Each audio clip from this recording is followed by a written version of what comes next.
मेरे प्यारे शेरनियों, स्वागत है आप सभी लोग के आज के केमिस्ट्री क्लास में। आज का जो यह क्लास होने वाला है केमिस्ट्री में, आज हम लोग यहां से 20 सब्जेक्टिव क्वेश्चन करेंगे जो आप लोग के लिए बहुत बहुत ज्यादा इंपॉर्टेंट है। और आप लोगों को इन प्रश्नों को करके आप लोगों का तैयारी बहुत ज्यादा अच्छा हो जाएगा। और आप लोग के लिए एक सुंदर सा लाइन है, इस लाइन को जरा समझिएगा और इसको हमेशा अपने लाइफ में जरूर इसको उतारिएगा। समझ गए ना कि जीतेंगे हम, ये वादा खुद से करिएगा। जीतेंगे हम, ये वादा खुद से करिएगा। किस्मत भी रूठे पर हिम्मत न टूटे। समझ गए ना, किस्मत भी रूठे पर हिम्मत न टूटे। और मेहनत इतनी ज्यादा हम लोगों को करना है। तो मेरे प्यारे साथियों, जो हम लोग तैयारी कर रहे हैं, समझ गए ना, इस तैयारी में आप लोगों को, ठीक है ना, अपने आप से सबसे पहले प्रॉमिस करना है कि हम लोग जरूर जीतेंगे। और आप लोग का किस्मत भले रूठ जाए, लेकिन मेरे प्यारे शेरनियों, आप लोग का हिम्मत नहीं टूटना चाहिए। हिम्मत को आप लोग मजबूत बना कर रखिए और इरादा जो है ना, आप लोग अपना मजबूत बना कर रखिए कि हम लोग अच्छा तैयारी कर रहे हैं, हमारा सक्सेस जरूर इसमें मिलेगा। अब यहां से आज की क्लास में केमिस्ट्री का हम लोग 20 ऐसे सब्जेक्टिव क्वेश्चन करेंगे जो आप लोग के बोर्ड एग्जाम के लिए बहुत बहुत वीवीआई और बहुत ज्यादा वायरल हैं। तो हम लोग बिना टाइम को देरी करते हुए हम लोग अपने क्लास को स्टार्ट करते हैं। आप लोग यहां से सारे स्टूडेंट आ जाएंगे। अब यहां देखिएगा, जिन भी स्टूडेंट लोगों को पूरा यह टाइप हुआ पीडीएफ नोट्स चाहिए तो आप लोग मात्र 300 रुपया में आप लोग लिख सकते हैं। आप लोग का यह लाइव क्लास का जो यह पूरा पीडीएफ नोट्स आता है मिल जाएगा। चैप्टर वाइज ऑब्जेक्टिव सब्जेक्टिव आप लोग का सब कुछ टोटली रूप से आप लोगों का मिल जाएगा। तो आप लोग इसको ले सकते हैं मात्र 300 में। यह मिले कहां, जाना है आप लोग को प्ले स्टोर पे। आप लोग को स्टडी विथ डेडिकेशन ये एप्लीकेशन आप लोग को डाउनलोड करना है। जब यह एप्लीकेशन डाउनलोड हो जाएगा तो रजिस्ट्रेशन करना है। और आप लोग का 2 नंबर है, आप लोग यहां से कोई दिक्कत होगा तो पूछ सकते हैं। अब यहां से हम लोग आगे चलते हैं। देखिएगा बाबू लोग, सबसे पहला प्रश्न आप लोग के लिए यहां पर ध्यान से देखिएगा। सबसे मेरे प्यारे साथियों इंपॉर्टेंट प्रश्न आप लोग के लिए यहां पर है कि बोला गया है कि लायोफिलिक कोलाइड और देखिए यहां पर बोला गया है ना कि लायोफिलिक कोलाइड में आप लोग कैसे विभेद करेंगे। विभेद मतलब होता है कि अंतर, आप लोग कैसे अंतर को पता करेंगे। तो सबसे पहले आप लोग यहां पर देखिएगा बाबू लोग कि जो हम लोग का लायोफिलिक कोलाइड और लायोफिलिक हम लोग का लायोफोबिक है और जो लायोफिलिक कोलाइड, इसमें हम लोग के निम्नलिखित अंतर होते हैं। सबसे पहला अंतर आप लोग का यहां पर है कि विशेष विधि द्वारा बनाए जाते हैं। यानी जो आप लोग का लायोफिलिक कोलाइड होते हैं ना, यह नॉर्मल तरीका से नहीं बनता है। इसके लिए कोई स्पेशल हम लोग का विधि का यूज होता है। और लायोफिलिक जो होता है ना, लायोफिलिक, इसको हम लोग आसानी से बना सकते हैं। समझ गए। अब यहां देखिएगा, लायोफोबिक में क्या होता है, कई अणुओं का समाहार होता है। यानी लायोफिलिक जो कोलाइड होता है ना, बहुत सारे अणुओं का मतलब कि मिक्सचर होता है। समाहार मतलब एकदम एकजुट होता है। अब यहां देखिएगा, इसमें क्या होता है कि वास्तविक तथा बड़े आकार वाले अणु होते हैं। मतलब इसमें देखिएगा रियल होते हैं और ये बहुत बड़े आकार वाले इसमें अणु होते हैं। अब यहां देखिएगा, इसमें बोला गया है कि यह कम अस्थायी तथा एस्टेब्लिश का जरूरत होता है। ठीक है ना, मतलब इसमें अस्थाई जो होता है ना, इसमें बहुत कम होता है, लेकिन इसमें हम लोग का अस्थाई क्या होता है, बहुत ज्यादा होता है। अब यहाँ देखिए, यह दृश्य कण होते हैं और यह हमारे अदृश्य कण होते हैं। यानी इसमें जो हम लोग का बिलियन जो हम लोग का कोलाइड तैयार होगा ना, इसमें जो पार्टिकल रहेंगे वो हमारे मतलब अदृश्य हो जाएंगे, गायब हो जाएंगे, वो दिखाई नहीं देंगे। लेकिन इसमें क्या होगा ना कि इसमें जो पार्टिकल जो कण भाग लेंगे ना, वो हमारे दिखाई देंगे। तो यहां से आप लोग बता देंगे बाबू लोग, सब कुछ आप लोग का यहां से क्लियर हो गया। कोई दिक्कत कोई समस्या आप लोग का नहीं है। और यहां पर आप लोग का इंग्लिश मीडियम में पूरा आप लोग का हिंदी और इंग्लिश दोनों मीडियम में आप लोग के लिए क्वेश्चन आंसर ला रहे हैं, ताकि आप लोग यहां से अच्छे से क्या हो, आप लोग अच्छे से तैयारी कर पाए। अब यहां देखिएगा बाबू लोग, दूसरा का सवाल आता है कि आप लोग को यहां पर निम्नलिखित में प्रत्येक का एक एक उदाहरण आप लोग को देना है। जैसे आप लोग का जेल का एगो उदाहरण देना है, एगो एरोसेल का आप लोग को एग्जाम्पल देना है। तो अब यहां देखिएगा कि जो आप लोग का जेल है ना, यह अम्ल गम जो होता है ना, तो यहाँ पर अम्ल गम में जो मेटेड होता है ना, जिंक में हम लोग का मरकरी का उदाहरण हो जाएगा। जो हम लोग का एरोसेल होता है ना, यह हवा में जल वाष्प का एग्जाम्पल हम लोग का हो सकता है। तो यह हम लोग का 2 हो गया। अब यहाँ देखिएगा, उल्टा परासरण क्या है। यह सवाल हम लोग बाबू लोग कई बार कर चुके हैं कि हम लोग का उल्टा परासरण क्या है। देखिए, एक होता है परासरण, समझ गए ना, क्या होता है परासरण, और परासरण का विपरीत प्रक्रिया ही हमारा उल्टा परासरण होता है, समझ गए ना, याद रखिएगा। प्रासरण का उल्टा ही हमारा क्या कहलाता है, उल्टा प्रासरण। यानी यदि विलयन पर उसके प्रासरण दाब से अधिक दाब लगाया जाता है तो अर्ध पारगम झिल्ली के माध्यम से विलयन से विलायक का बहाव शुद्ध विलायक की ओर होने लगता है। इस प्रक्रिया को उल्टा प्रासरण हम लोग कहते हैं। उल्टा प्रासरण में आप लोग समझ गए ना, देखिए हम लोग का प्रासरण दाब होता है जो प्रासरण की क्रिया को रोक दे, समझ गए ना। एक क्या होता है, प्रासरण दाब होता है जो प्रासरण की क्रिया को रोक दे, उसे प्रासरण दाब कहते हैं। लेकिन आप प्रासरण दाब से ज्यादा दाब लगाएंगे तो मेरे प्यारे साथियों क्रिया उल्टा हो जाएगा, समझ गए ना। क्या होगा, यह क्रिया उल्टा हो जाएगा और यहां पर हम लोग क्या करेंगे, यही होता है उल्टा प्रासरण, समझ गए ना। यानी प्रासरण दाब से अधिक दाब लगाने पर यह प्रक्रिया मतलब प्रासरण का उल्टा हो जाता है, इसी को हम लोग कहते हैं उल्टा प्रासरण, समझ गए ना। रिवर्स ऑस्मोसिस हम लोग कहते हैं, यहां पर आप लोग इसको देख लीजिएगा। अब यहां देखिए निम्नलिखित का IUPAC नाम आप लोग को लिखना है। जैसे आप लोग का यहां पर एगो आप लोग को दिखाई दे रहा है जटिल कॉम्प्लेक्स कंपाउंड है, K2NiCN4 है और यहां पर COCl2NH3,4Cl है। अब देखिए इसका जो हम लोग का नाम होता है ना, हम लोग जो रासायनिक जो हम लोग का IUPAC नाम हम लोग डिसाइड करेंगे तो पोटेशियम टेट्रासाइनो निकेल, ठीक है ना, याद रखिएगा पोटेशियम टेट्रासाइनो। देखिएगा साइनो में टेट्रा क्यों लगा है, क्योंकि यहाँ पर 4 हो तो टेट्रा लग गया और हम लोग का निकेल है तो निकल लग गया। अब यहाँ पर 2 नंबर पर हम लोग काउंट कर रहे हैं तो यहाँ पर हम लोग का 2 हो गया, समझ गए ना। ये हम लोग का पूरा हो गया। अब यहाँ देखिएगा यह आप लोग का हो गया COCl2NH3,4Cl2 है, समझ गए ना। यहाँ पर 2 है बाबू, वही 2 हम लोग का लगा है। अब यहाँ देखिएगा टेट्राएमीन, ठीक है ना, टेट्राएमीन। अब यहाँ देखिएगा इसमें हम लोग का जो NH3 होता है यह हम लोग का एमीन है, लेकिन एमीन कै गो है, 4 गो, तो वही टेट्रा लग गया, टेट्राएमीन डाइक्लोरो। देखिए डाइक्लोरो का मतलब का क्लोरो हम लोग का 2 गो है। अब यहाँ देखिएगा क्लोरो, क्लोरो मतलब का क्लोरीन कै गो है, 2 गो है, तो डाइक्लोरो हो गया। फिर यहाँ पर कोबाल्ट है तो हम लोग का कोबाल्ट हो गया और यहाँ पर 3 हो गया और लास्ट में क्लोरीन है तो क्लोराइड हम लोग लिख दिए हैं। बहुत ही आसान होता है। अब यहाँ देखिएगा कि एनिलीन से ब्रोमोबेंजीन कैसे परिवर्तित करेंगे। सवाल बहुत बहुत बहुत विजय बाबू लोग, इस सवाल को आप लोग को जानते हैं, बहुत अच्छे से आप लोगों को तैयार करना है एकदम। यह सवाल आप लोग के बोर्ड एग्जाम के लिए बहुत ज्यादा इंपॉर्टेंट है। यह सवाल एकदम समझिए कि आप लोग बोर्ड एग्जाम में आने ही वाला है, मतलब आने ही वाला है। कि देखिए सबसे पहले हम लोग एनिलीन से ब्रोमोबेंजीन कैसे प्राप्त करेंगे। सबसे पहले यह क्रिया 2 चरणों में होता है, याद रखिएगा। मतलब कि हम लोग को एनिलीन से क्या चाहिए, ब्रोमोबेंजीन, समझ गए ना। क्या चाहिए, हम लोग को एनिलीन से चाहिए हम लोग का ब्रोमोबेंजीन। जैसे देखिएगा कि हम लोग को दूध से बनाना है मेरे प्यारे साथियों, ठीक है ना, हम लोग को दूध से बनाना है घी, लैनू, आप लोग सुने होंगे, दूध से हम लोग को लैनू बनाना है, लैनू बनाना है। तो लैनू बनाने के लिए सबसे पहले क्या करेंगे, हम लोग का डायरेक्ट तो दूध से लैनू नहीं बनेगा, नहीं ना बनेगा। तो हम लोग सबसे पहले क्या करते हैं कि दूध से पहले दही में चेंज करेंगे। सबसे पहले दूध से दही बनाएंगे, हाँ दही में क्या करेंगे कि सबसे पहले डालेंगे मथनी, और मथनी डाल के महेंगे, तब हमारा दही से निकलेगा लैनू। वही हाल यहाँ पर होता है कि हम लोग यहाँ से एनिलीन से ब्रोमोबेंजीन प्राप्त करेंगे ना, तो यह क्रिया 2 चरणों में होता है। देखिए यह हमारा हो गया एनिलीन। एनिलीन का सूत्र आप लोग याद रखिएगा C6H5NH2। इसका अभिक्रिया जो होता है ना, हम लोग सोडियम नाइट्राइट, समझ गए ना, सोडियम नाइट्राइट यानी NaNO2, समझ गए ना, NaNO2 और हम लोग का हाइड्रोक्लोरिक एसिड मतलब HCl से अभिक्रिया कराएंगे ना, तो यह हमारा बनेगा C6H5N2Cl। यानी यह जो हमारा बनेगा ना बेंजीन, देखिए बेंजीन डाइजोनियम क्लोराइड हम लोग का बनेगा, ये वाला, ठीक है, ये वाला हमारा लवण बनेगा। और अब इस लवण में हम क्या करेंगे कि एक होता है आप लोगों का सैंडमेयर रिएक्शन, जो कि आप लोग के लिए बहुत ज्यादा फेमस है।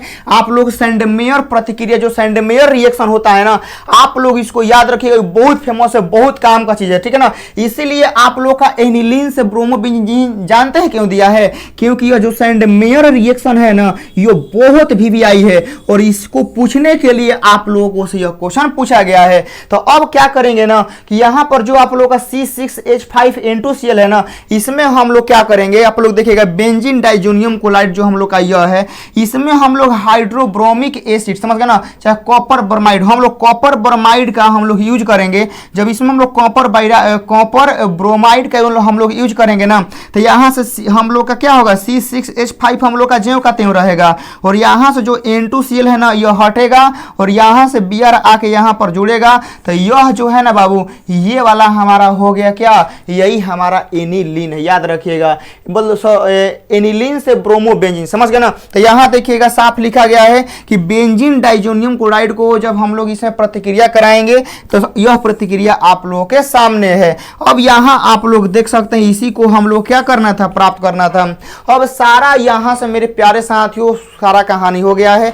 अब इसको आप लोग अच्छे से याद रखिएगा, ठीक है ना, कि यह क्या है, क्योंकि सेंडमेयर रिएक्शन वाला एग्जाम में आप लोगों से पूछेगा ही पूछेगा। अब यहाँ देखिएगा मेरे प्यारे साथियों, हम लोग आगे चलते हैं। हम लोग का यह पूरा इंग्लिश में भी आप लोग लिख दिया। और सबसे पहले कि हम लोग 0 से 5 डिग्री सेल्सियस मतलब टेम्परेचर मतलब जो रहेगा ना वह नॉर्मल हम लोग का रहेगा, मतलब 5 डिग्री सेल्सियस हम लोग कम रखेंगे और 0 से ज्यादा रखेंगे। अब यहाँ देखिएगा कि इथेनॉल से मिथेनामाइन कैसे बनाएंगे। देखिए सवाल एकदम आप लोग के लिए बहुत इंपॉर्टेंट है कि हम लोग इथेनोइक एसिड को अमोनिया के साथ गर्म करके इथेनामाइड हम लोग क्या करते हैं, बनाते हैं, और अंत में इथेनामाइड को Br2 के साथ मिलाकर मिथेनामाइन हम लोग क्या करते हैं, बनाते हैं। तो ये जो आप लोग का प्रोसेस है ना बाबू, इसको आप लोग को एकदम अच्छे से क्या करना है, एकदम अच्छे से आप लोग को याद रखना है कि इथेनॉल से मिथेनामाइन कैसे बनेगा। तो इथेनोइक एसिड को सबसे पहले अमोनिया के साथ रिएक्शन कराना होगा। जब अमोनिया के साथ कराएंगे तो हम लोग का इथेनमाइड बन जाएगा, और इथेनमाइड को हम लोग क्या करेंगे कि इस उत्प्रेरक के साथ हम लोग मिला के करेंगे गरम, तो ये हम लोग का मिथेनामाइन हम लोग का बन जाएगा। यह हम लोग का इतना हो गया। अब यहाँ देखिएगा कि निम्नलिखित का कारण बताइए। जैसे आप लोग देखिएगा कि हम लोग का जो फॉर्मिक अम्ल होता है वह एसिटिक अम्ल से अधिक सबल क्यों होता है, क्यों होता बताना है। आप लोग देखे होंगे कि ये फॉर्मिक अम्ल एसिटिक अम्ल से अधिक ज्यादा सबल है। आखिर क्या रीजन है, रीजन होता है देखिएगा कि फॉर्मिक अम्ल में ऑक्सीजन का ऋणात्मक आवेश को स्थिर करने की क्षमता होती है, और एसिटिक अम्ल में मिथाइल समूह होता है, समझ ना। और एसिटिक अम्ल में क्या होता है, मिथाइल समूह होता है, जिसके कारण कार्बोक्सिलिक आयन पर ऋणात्मक आवेश बढ़ जाता है और यह अस्थिर हो जाता है, समझ गए ना। और इसीलिए एसिटिक अम्ल जो होता है फॉर्मिक अम्ल की तुलना में कमजोर अम्ल है, समझ गए ना। तो देखिएगा फॉर्मिक अम्ल बहुत बरियार अम्ल है और एसिटिक अम्ल क्या है, कमजोर अम्ल है। रीजन आप लोगों के सामने है, समझ गए ना। क्योंकि मेरे प्यारे साथियों फॉर्मिक अम्ल में ऑक्सीजन पर ऋणात्मक आवेश क्या करता है कि स्थिर करने की क्षमता रखता है। अब स्थिर करने की क्षमता रखता है तो पावरफुल हो गया। अब इसमें क्या होता है कि इसमें हम लोग का कार्बोक्सिलिक समूह होता है, समझ गए ना। इसीलिए क्या होता है कि इसमें हम लोग का यह थोड़ा सा कमजोर हो जाता है और यह अस्थिर होता है, और इसी कारण यह कमजोर हो जाता है। अब यहाँ देखिएगा मेरे प्यारे बच्चों, सारा आप लोग का यहाँ पर लिख दिए हैं। अब अगला सवाल आता है कि हम लोग एनिलीन को मिथाइल एमीन से कम क्षारीय होता है, कैसे। यह आप लोग का रीजन है, आप लोग इसको याद रखिएगा, समझ गए। यह आप लोग के बोर्ड एग्जाम में सवाल आप लोगों से बनेगा कि जो हम लोग का एनिलीन होता है ना वह मिथाइल एमीन से कम क्षारीय है, कैसे। तब यहाँ देखिए, यह नाइट्रोजन परमाणु पर इलेक्ट्रॉन घनत्व को बढ़ाता है। इससे नाइट्रोजन एनिलीन की तुलना में मिथाइल एमाइन से इलेक्ट्रॉन को अधिक आसानी से दान कर देता है। इसीलिए एनिलीन जो होता है ना वो मेथिल एमीन से कम क्षारीय है, समझ गए।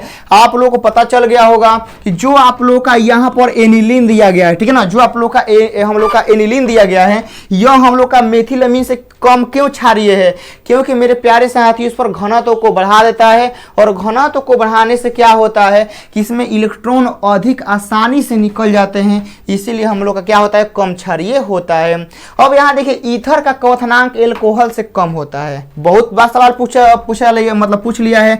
यह सवाल जो है ना बाबू बहुत आप लोग का भी आई है कि हम लोग का ईथर का जो क्वथनांक होता है यह अल्कोहल से काफी कम क्यों होता है।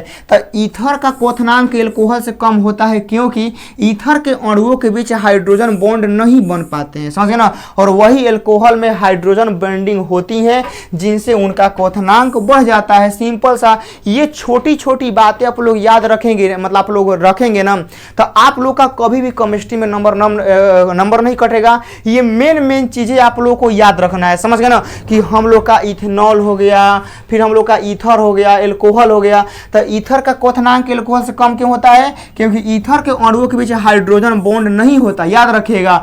ईथर में हाइड्रोजन बॉन्ड नहीं होता, इसीलिए कम होता है, और हम लोग का एल्कोहल में होता है, इसीलिए ज्यादा होता है। अब यहाँ अगला सवाल आता है कि फिनोल एल्कोहल से अधिक अम्लीय क्यों है। सवाल देख रहे हैं ना, सवाल सब का सब आप लोग का एकदम VVI है, एकदम टारगेट सवाल है, समझ गए, टारगेट सवाल है।